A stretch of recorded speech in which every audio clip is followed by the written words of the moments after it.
আসসালামু আলাইকুম। স্বাগত জানাচ্ছি শর্মা টিভি 24 এর আজকের শীর্ষ সংবাদে। আমি হাবিবুর রহমান। শুরুতে জানিয়ে দিচ্ছি আজকের দেশের শীর্ষ সংবাদ। আওয়ামী লীগ সরকারের আমলে অনুষ্ঠিত তিনটি বিতর্কিত জাতীয় সংসদ নির্বাচনের বিষয়ে উত্থাপিত অভিযোগের তদন্ত ও ভবিষ্যতের সুষ্ঠু নির্বাচন অনুষ্ঠানের লক্ষ্যে হাইকোর্টের সাবেক বিচারপতি শামীম হাসনাইনকে সভাপতি করে 5 সদস্যের সুপারিশ প্রণয়ন কমিটি গঠন করেছে সরকার। কমিটিকে আগামী 30 সেপ্টেম্বরের মধ্যে সংশ্লিষ্ট বিষয়ে সরকারের কাছে প্রতিবেদন দাখিল করতে বলা হয়েছে। বিএনপির যুগ্ম মহাসচিব শহীদ উদ্দিন চৌধুরী এনি বলেছেন, ভারপ্রাপ্ত চেয়ারম্যান তারেক রহমান খুব শিগগিরই দেশে ফিরছেন। তার আগমনের প্রস্তুতি শুধু দলের মধ্যে সীমাবদ্ধ নেই, জাতীয় পর্যায়ে নেওয়া হচ্ছে। 2024 সালের জাতীয় নির্বাচনকে ডামি ও বানোয়াট অনুশীলন নির্বাচন বলেছেন গ্রেপ্তার হওয়া সাবেক প্রধান নির্বাচন কমিশনার কাজী হাবিবুল আউয়াল। তিনি বলেছেন, নির্বাচনের আগে রাজনৈতিক দলগুলো ঐকমত্য অর্জনের ব্যর্থ হয়েছে।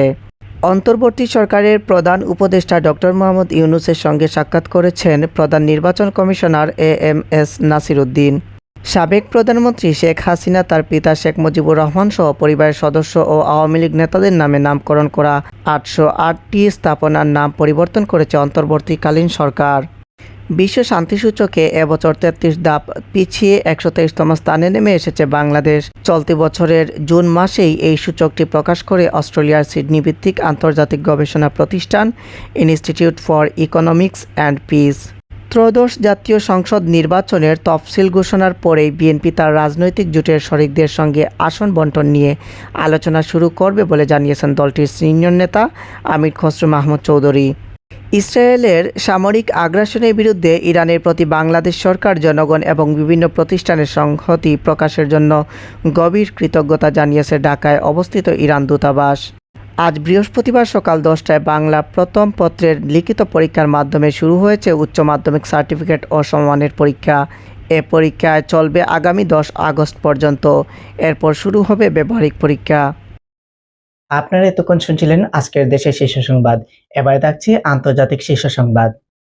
জাতিসংঘের পরমাণু নজরদারি সংস্থা আন্তর্জাতিক পরমাণু শক্তি সংস্থার সঙ্গে সহযোগিতা স্থগিতের জন্য একটি বিল অনুমোদন করেছে ইরান।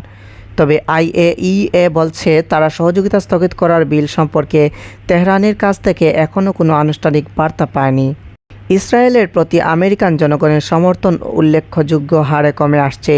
একই সঙ্গে দেশটির তরুণ প্রজন্মের মধ্যে বাড়ছে ফিলিস্তিনি প্রতিরোধ গোষ্ঠী হামাসের জনপ্রিয়তা।